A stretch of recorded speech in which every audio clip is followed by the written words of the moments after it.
नमस्कार दोस्तों, आज के इस वीडियो में हम बात करने वाले हैं CUET के बारे में। तो बच्चों, आप सभी लोगों ने सुना होगा CUET क्या होता है। तो बहुत सारे बच्चों ने मुझे कमेंट किया है कि सर, क्या हमें CUET का एग्ज़ाम देना चाहिए या फिर हमें नहीं देना चाहिए। तो आज हम आपके सारे के सारे डाउट क्लियर करने वाले हैं। अगर बच्चों आप लोग BA BSc या MSc कुछ भी करना चाहते हैं तो आपको क्या इसका एग्ज़ाम देना चाहिए या फिर नहीं देना चाहिए, आपके हम सारे डाउट क्लियर करेंगे। आपका एग्ज़ाम कब होता है, आपका A to Z यहाँ पर डाउट क्लियर कर देंगे। तो बच्चों, सबसे पहले हमारा CUET क्या होता है, इसका जो हमारा सिलेबस होता है वो क्या होता है, उस पर हम बात करेंगे। इसके बाद इसके एग्ज़ाम को कैसे क्वालिफाई करें फर्स्ट अटैम्प्ट में, वो भी यहाँ पर आपको हम बताएंगे। पूरी यहाँ पर आपको रणनीति बताएंगे। इसके बाद आपको यहाँ पर कितने नंबर लाने चाहिए ताकि आप CUET एग्ज़ाम क्वालिफाई आराम से कर लेंगे और आपको एडमिशन एक कॉलेज में मिल जाएगा। अगर आप भी CUET एग्ज़ाम 2025 की तैयारी कर रहे हैं तो आपको वीडियो 100% देखनी चाहिए। तो आपको यहाँ पर पूरा समझ में आ जाएगा। ठीक है, तो हम लोग बच्चों बिना किसी देरी के वीडियो को करते हैं स्टार्ट। तो सबसे पहले आपके मन में प्रश्न आता हो कि सर CUET क्या होता है। जो हमारा CUET का जो फुल फॉर्म होता है वो कॉमन यूनिवर्सिटी एंट्रेंस एग्जाम होता है। यह एक राष्ट्रीय स्तर की प्रवेश परीक्षा होती है जिसे नेशनल टेस्टिंग एजेंसी NTA द्वारा आयोजित किया जाता है। तो बच्चों, जो NTA होता है बच्चों, यही बच्चों हमारी JEE मेंस की जो परीक्षा होती है यही करवाता है। यही बच्चों आपकी नीट परीक्षा को भी यही करवाता है और यही बच्चों आपकी CUET भी आपका एग्जाम यही करवाता है। ये मतलब कि यही कंडक्ट करवाता है। तो ये आपको पता हो गया। इसके बाद हम लोग बात करेंगे, यह परीक्षा स्नातक मतलब कि UG एंड स्नातकोत्तर PG, ठीक है, पाठ्यक्रमों में प्रवेश के लिए आयोजित की जाती है, खासकर केंद्रीय विश्वविद्यालय, सेंट्रल यूनिवर्सिटी और अन्य भागीदारी विश्वविद्यालयों में प्रवेश के लिए। तो यहाँ पर आप सोच रहे हैं सर UG क्या होता है और PG क्या होता है, आपको आगे चलकर पूरा पता चल जाएगा। सबसे पहले यहाँ पर बच्चों आपको पता होना चाहिए कि CUET क्या होता है। तो बच्चों, CUET एक समान प्रवेश परीक्षा है जो भारत के विभिन्न विश्वविद्यालयों में स्नातक और स्नातकोत्तर पाठ्यक्रमों में प्रवेश के लिए आवश्यक होती है। यह परीक्षा NEP 2020 नई शिक्षा नीति के तहत शुरू की गई थी ताकि विश्वविद्यालयों में प्रवेश प्रक्रिया को समान और पारदर्शी बनाया जा सके। इतना आपको पता होगा कि CUET एग्जाम क्या होता है, इतना आपको क्लियर हो गया होगा। अब यहाँ पर हम लोग बात करेंगे कि CUET का आयोजन कौन करता है। तो बच्चों, इसको पहले समझने से पहले आपको यहाँ पर कुछ बातें पता होनी चाहिए। तो आप सभी लोगों को CUET का फुल फॉर्म पता हो गया। यह एक नेशनल लेवल एंट्रेंस एग्जाम होता है जो सेंट्रल यूनिवर्सिटी और बाकी की जो टॉप यूनिवर्सिटी है उनमें आपको एडमिशन आराम से मिल जाता है। अगर आप बच्चों दिल्ली यूनिवर्सिटी, जिसको हम लोग DU बोलते हैं, यहाँ पर जो अगर आपको एडमिशन मिल जाता है तो आपकी जो लाइफ है संभल जाएगी। इसके बाद यहाँ पर आपकी जो जवाहरलाल विश्वविद्यालय, जिसको हम लोग JNU बोलते हैं, ये भी काफ़ी ज़्यादा फेमस यूनिवर्सिटी है। अगर आपको यहाँ पर एडमिशन, आपको यहाँ पर शुरुआत अगर 3 यूनिवर्सिटी में आपको एडमिशन मिल गया तो मानिए आपकी लाइफ सेट हो गई। तो यहाँ पर आपको पूरा बताएंगे, आपको सिर्फ सुनते रहना है। ठीक है, तो यहाँ पर जैसे आप लोग DU यूनिवर्सिटी है या फिर आप BHU यूनिवर्सिटी है। इसके बाद आपका JNU यूनिवर्सिटी, अदर आपका जो अलीगढ़ मुस्लिम विश्वविद्यालय AMU है।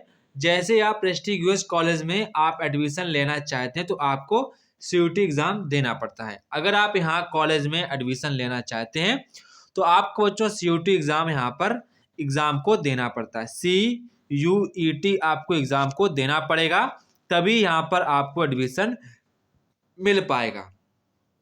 ठीक है, इसके बाद यहाँ पर आप देख लीजिएगा CUET का जो आयोजन है वो आपके NTA करवाती है, जो भारत सरकार एक स्वायत्त एजेंसी है। ठीक है, तो यह आपकी टॉप यूनिवर्सिटी यहाँ पर मैंने लिख दी है। अगर आपको यहाँ पर एडमिशन मिल जाता है तो आपकी जो लाइफ है वो सेट हो जाएगी। ठीक है, तो आपको प्रयास ये करना कि आपको इन्हीं यूनिवर्सिटी में एडमिशन मिल जाए। शुरुआत के अगर आपको 3 यूनिवर्सिटी में आपको एडमिशन मिल गया तो आपकी फिर लाइफ सेट हो जाएगी। ठीक है, तो यहाँ पर आपको बात ध्यान रखनी है। इसके बाद आपने अपनी टॉप यूनिवर्सिटी देख ली है। अगर आपको इन यूनिवर्सिटी में अगर आपको एडमिशन लेना है तो बच्चों यहाँ पर आप सभी लोगों को CUET एग्ज़ाम को देना पड़ेगा। CUET एग्ज़ाम 2000 मतलब कि अगर आप 25 का दें तो आपको यहाँ पर इस एग्ज़ाम को क्लियर करना पड़ेगा। ठीक है, अब हम लोग बच्चों बात करते हैं कि आपका इसका सिलेबस क्या होता है और आप इसको कैसे कम टाइम में क्लियर कर पाएंगे, पूरी यहाँ पर आपको रणनीति बताएंगे। तो यहाँ पर आप सभी जान गए होंगे। बच्चों आपके मन में डाउट आया सर CUT जो आपने बोला था UG क्या होता है, PG क्या होता है। अगर बच्चों आप लोगों ने 12th पास आउट कर लिया है तो आप यहाँ पर अंडर ग्रेजुएट में आपका एडमिशन होगा, या फिर आप BA करेंगे, या फिर आप BSc करेंगे, या फिर आप BCom करेंगे, आदि में प्रवेश करेंगे। अगर बच्चों आप लोग पोस्ट ग्रेजुएट को अप्लाई करना चाहते तो MA MSc MCom में प्रवेश, जिसको हम लोग PG बोलते हैं। अगर आप PG लेंगे तो आप इन सब्जेक्ट मतलब आपको ये जो आपको डिग्रियां हैं ये डिग्रियां मिलेंगी। अगर आप UG लेंगे तो आपको ये डिग्रियां मिलेंगी, BA BSc BCom इनमें आपको प्रवेश मिल जाएगा। ठीक है, इतना आपका डाउट क्लियर हो गया होगा। अब यहाँ पर बच्चों हम लोग बात करते हैं कि आप एग्जाम को इसका जो परीक्षा का जो पैटर्न होता है वो कैसा होता है, वो यहाँ पर आपको हम क्लियर करने वाले हैं। तो यहाँ पर आपको इतना पता हो गया होगा। तो जो सबसे पहले यहाँ पर आपको पता होना चाहिए, जो आपका CUT का जो एग्जाम पैटर्न होता है, एग्जाम पैटर्न थोड़ा सा ये इजी होता है। मैं आपको पहले बताऊं थोड़ा सा इजी ही होता है। तो बच्चों अगर आप CUT UG अगर आप मतलब कि UG मतलब कि BA BSc BCom करना चाहते हैं तो आप UG के लिए जो आपका सिलेबस वो अलग होता है और PG के लिए सिलेबस अलग होता है। ठीक है, इतना आप ध्यान रखेंगे। तो ये जो हमारी परीक्षा होती है कंप्यूटर पर होती है, मतलब कि आपके सामने कंप्यूटर रखा जाएगा और यहाँ पर आप बैठे होंगे सीट पर, जिसमें आप कंप्यूटर से यहाँ पर उसके आंसर को सॉल्व करेंगे। मतलब कि जो आपकी परीक्षा है कंप्यूटर बेस्ड होती है। इसमें आपको जो प्रश्न होते हैं MCQ टाइप में आपसे प्रश्न पूछे जाएंगे। ठीक है, इसके बाद यहाँ पर आप लोगों को 3 सेक्शन आपके एग्जाम में आएंगे। पहला यहाँ पर आपका लैंग्वेज, मतलब आप उसमें जो फॉर्म भरेंगे उसमें आप अपनी लैंग्वेज को सिलेक्ट करेंगे कि आप किस लैंग्वेज में को प्रेफरेंस देंगे। आप हिंदी चूज करेंगे या फिर आप 13 भाषाएं यहाँ पर आपको दी जाती हैं, उसमें से आपको अपनी एक भाषा को चूज करनी होती है। आपके उस भाषा का भी एग्जाम होता है। तो आपको यहाँ पर पहले फर्स्ट सेक्शन में आपको अपनी भाषा जो आपने चूज की होगी उसी संबंधित आपके क्वेश्चन पूछे जाएंगे। इसके बाद यहाँ पर आपके डोमेन स्पेसिफिक सब्जेक्ट होते हैं, जो आपके द्वारा चुने गए विषयों पर आधारित, जो आपने चूज किए होंगे उन्हीं पर आधारित आपके क्वेश्चन होंगे। इसके बाद यहाँ पर आपके कुछ क्वेश्चन होंगे। सेक्शन 3 में आपके होगा जनरल टेस्ट होगा, इसमें से आपको सामान्य ज्ञान, आपके मैथमेटिक्स से और यहाँ पर आपके रीजनिंग के यहाँ पर क्वेश्चन पूछे जाते हैं। और हाँ बच्चों, यहाँ पर निगेटिव मार्किंग भी होती है। अगर आपने एक क्वेश्चन गलत कर दिया तो यहाँ पर आपका 1 नंबर कट जाएगा। ठीक है, इतना आपको यहाँ पर क्लियर हो गया होगा। इसके बाद हम लोग यहाँ पर बात कर लेते हैं कि PG में क्या क्या होता है। तो जो PG में यहाँ पर आप देखेंगे सेम वही पैटर्न एग्जाम का रहता है। प्रश्न पत्र विषय पर आधारित सामान्य योग्यता के प्रश्न होते हैं। कंप्यूटर बेस्ड परीक्षा होती है, 100 प्रश्न होते हैं और यहाँ पर नकारात्मक प्रश्न में आपके नेगेटिव मार्किंग भी यहाँ पर लागू होती है। बच्चों अगर आप लोग यहाँ पर UG कर लेंगे तो आपको PG की जानकारी अपने आप हो जाती है। अगर आप किसी भी कॉलेज में 4 साल रहेंगे तो फिर आप लोग अपने अंदर एक समझ विकसित हो जाती है। ठीक है, अब हम लोग यहाँ पर देख लेते हैं CUT के लिए आपके पास क्या क्या एलिजिबिलिटी होनी चाहिए, वो यहाँ पर हम लोग बात कर लेते हैं। ठीक है, तो यहाँ पर हम लोग बात कर लेते हैं। आपको यहाँ पर कक्षा 12 है वो यहाँ पर आपको पास होनी चाहिए। मतलब कि यहाँ पर आपकी आयु सीमा की कोई भी लिमिट नहीं होती है। ओनली यहाँ पर आप सभी लोगों को क्लास 12 है वो आपको यहाँ पर पास आउट होना चाहिए। अगर आप क्लास 12 पास आउट हैं तो आप CUT के एग्जाम को आप क्लास जो आपका 12 अगर पास आउट है तो आप CUT एग्जाम को आराम से फॉर्म को अप्लाई कर पाएंगे। ठीक है, उसमें ज़्यादा कोई हुआ नहीं होता है कि आप उसको फॉर्म को नहीं भर पाएंगे। आराम से आप उसको क्लियर भी कर पाएंगे अगर आप अच्छे प्रकार से पढ़ाई कर लेंगे तो। ठीक है, इसमें आपके पास अगर आप बच्चों PG करेंगे, मैंने आपसे पहले कहा था अगर आप UG कर लेंगे मतलब कि आपके पास BA BSc BCom डिग्री होगी तभी आप यहाँ पर PG में आप एडमिशन ले पाएंगे। तभी मैंने आपसे पहले ही कहा था अगर आप 4 साल किसी कॉलेज में रहेंगे फिर आपके अंदर एक समझ पैदा हो जाती है कि सर PG क्या होता है, UG क्या होता है, कैसे एडमिशन लेना है। यहाँ पर आपको पूरी जानकारी उसी कॉलेज में रहते हुए प्राप्त हो जाएगी, उसमें आपको ज़्यादा टेंशन नहीं लेना है। पहले यहाँ पर आपको यूजी में एडमिशन लेना ही पड़ेगा, तभी आप पीजी में ले पाएंगे। ठीक है, अब इसकी जो आवेदन की प्रक्रिया है वो कैसी होगी, वो यहाँ पर आपको यहाँ पर रजिस्ट्रेशन करना होगी। आपको एनटीए की आधिकारिक वेबसाइट पर जाना होगा, आपको आवेदन फॉर्म भरना होगा, आपके अपने जो डॉक्यूमेंट्स है वो आपको अपनी अपनी फीस भी यहाँ पर आपको अपने शहर आपका एडमिट कार्ड भी आ जाएगा। ठीक है, अब हम लोग यहाँ पर बात करेंगे कि आप लोग सीयूटी की तैयारी कैसे करें। ठीक है, सबसे पहले यहाँ पर आप सभी को इसका जो सिलेबस है वो समझें और एक योजना भी बनानी पड़ेगी, और एनसीईआरटी किताबों पर आप लोग विशेष ध्यान देना, विशेषकर कक्षा 12वीं की किताबों को ध्यान देना है।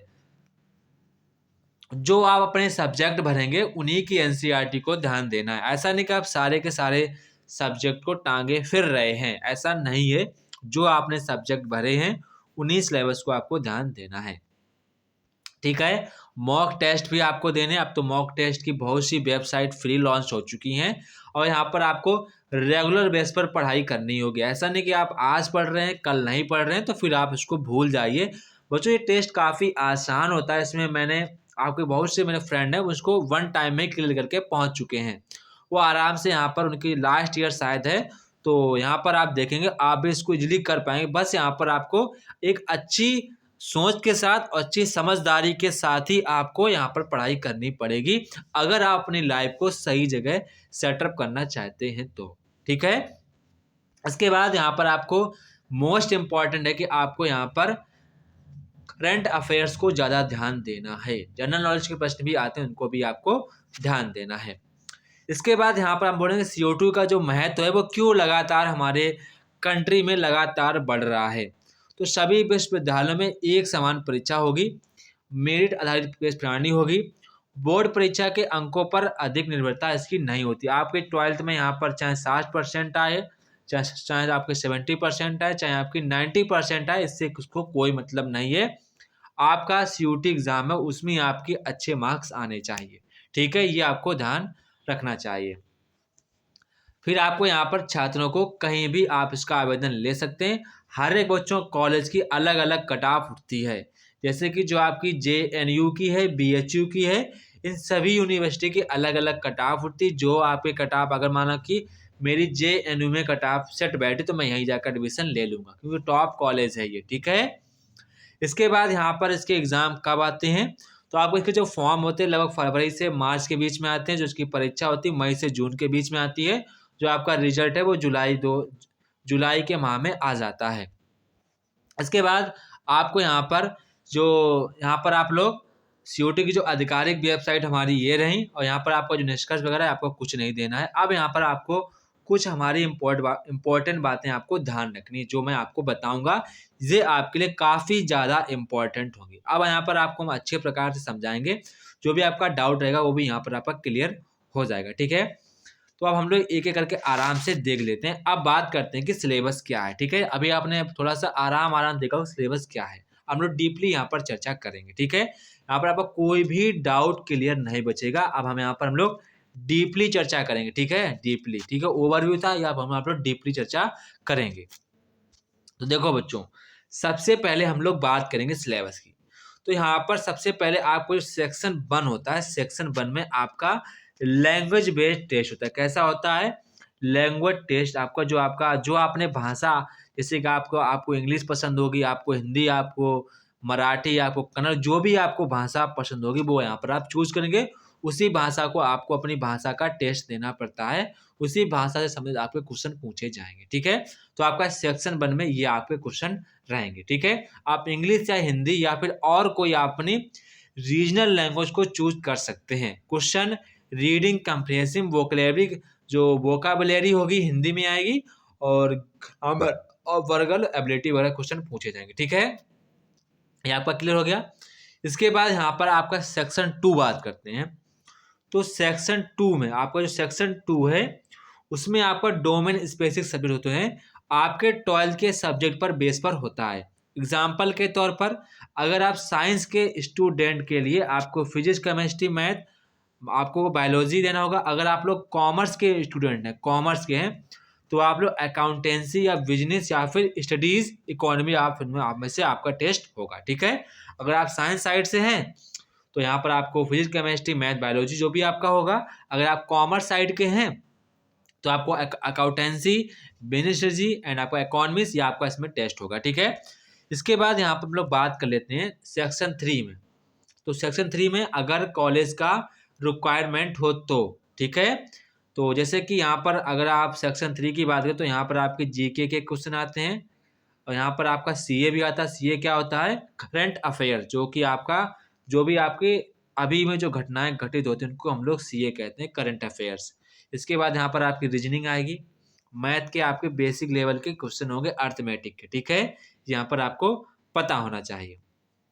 अब यहाँ पर देखो, सबसे पहले हम लोग इसको कैसे क्लियर करें वो भी यहाँ पर हम लोग बात करेंगे। ठीक है, यहाँ पर कैसे क्लियर करें। ठीक है, तो आपको क्लियर कैसे करना, सबसे पहले आपको इसका सिलेबस अच्छे प्रकार से चेक करना है कि क्या सिलेबस होता है। ठीक है, पहली बात। इसके बाद यहाँ पर आपको एनसीईआरटी जो आपकी बुक्स हैं उन पर भी आपको ध्यान देना है। इसके बाद यहाँ पर आपको डेली मॉक टेस्ट भी देने हैं। यहाँ पर आप सभी लोगों को डेली मॉक टेस्ट देने हैं, डेली के डेली, जब आपका पूरा सिलेबस कंप्लीट हो जाए तब। इसके बाद आपको टाइम टेबल भी बनाना है कि आप कब क्या पढ़ेंगे, ये भी आपको पता होना चाहिए। और यहाँ पर आपको रिवीजन भी करना चाहिए। रिवीजन वेरी वेरी इंपॉर्टेंट होता है। अगर आप एक जैसे कि हम बात करते हैं, अगर आपके पास एक तलवार है, ठीक है, और यहाँ पर आप इसको रोज रोज इसको माना कि यूज नहीं करेंगे तो इसमें जंग लग जाएगी। ठीक है, तो वही अगर आप लोग रिवीजन नहीं करेंगे तो फिर आप भूलते जाएंगे। तो आप इसको यूज करना सीखना है। ठीक है, रिवीजन 100% आपको करना पड़ेगा। सबसे मोस्ट इम्पॉर्टेंट क्वेश्चन यहाँ पर आपका ये भी बनता है कि आपका कितने नंबर पर आपको यहाँ पर कॉलेज मिल जाएगा, कितने आपके मार्क्स हों कि यहाँ पर आप सभी को कॉलेज मिल जाएगा। तो इस पर भी हम लोग बात करते हैं। अगर आप सभी लोग जनरल कैटेगरी से आते हैं, जनरल कैटेगरी से आते हैं, तो यहाँ पर बच्चों आपको 600 से 700 मार्क्स लाने पर आपको टॉप कॉलेज मिल जाएगा। अगर आप यहाँ पर 600 से 700 के बीच में नंबर लाएंगे तो आप जनरल कैटेगरी के आते हैं। तो अगर आप इनके बीच में नंबर लाएंगे तो आपको टॉप यूनिवर्सिटी से BHU है, JNU है, DU है, इनमें आपको एडमिशन मिल जाएगा आराम से और यहाँ पर आपकी लाइफ भी सेट हो जाएगी।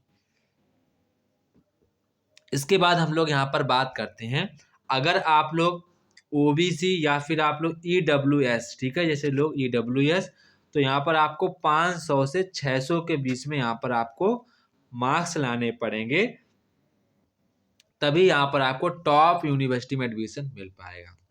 अगर बच्चों आप लोग SC ST में आते हैं, ठीक है, SC ST में आते हैं, तो यहाँ पर आपको 400 से 500 के बीच में आपको मार्क्स लाने पड़ेंगे, तभी यहाँ पर आपको एडमिशन मिल पाएगा। टॉप यूनिवर्सिटी में आपको आराम से मिल जाएगा। ठीक है, अभी तक की इतनी ही कट ऑफ गई है, इससे ज़्यादा कभी भी कट ऑफ नहीं गई है। ठीक है, और जो बच्चों आपका एग्ज़ाम होता है, आपका जो एग्ज़ाम होता है बच्चों लगभग 2 से 3 घंटे का आपका एग्ज़ाम होगा। ठीक है, 2 से 3 घंटे का यहाँ पर आप सभी लोगों का एग्ज़ाम होता है। ठीक है, तो ये बच्चों आपके सारे के सारे यहाँ पर मैंने डाउट क्लियर कर दिए।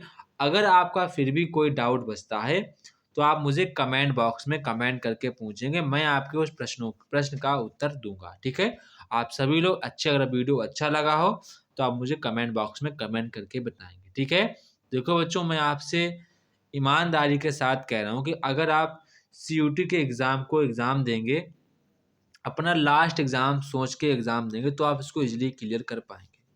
वरना फिर आप तो आपके स्टेट में या फिर आपकी जो आपका डिस्ट्रिक्ट होगा उसमें बहुत से कॉलेज होंगे, उनमें उतना मज़ा नहीं है, आप रोज़ कॉलेज नहीं जाएंगे, मुझे पता है। अगर आपको CUT के थ्रू अगर किसी भी कॉलेज में एडमिशन मिल जाएगा, DU है, JNU है, BHU है, तो आपकी जो लाइफ है सेट हो जाएगी। इसकी जो डिग्री की जो वैल्यू होती है बहुत अलग होती है। अगर आप किसी से भी कहेंगे कि भाई मैं BHU यूनिवर्सिटी से मैंने BA BSc BCom किया है, तो भाई साहब उसकी वैल्यू एक अलग होती है। तो ये आपको बात में ध्यान रखनी है अगर अच्छे प्रकार से तैयारी करनी है तो। ठीक है, अच्छे प्रकार से तैयारी करिए, आप एग्जाम को क्लियर कर पाएंगे। तो जय हिंद बच्चों, फिर मिलते हैं अपने नेक्स्ट वीडियो में। तब तक के आप सभी बच्चों को जय हिंद, फिर मिलते हैं अपने नेक्स्ट वीडियो में।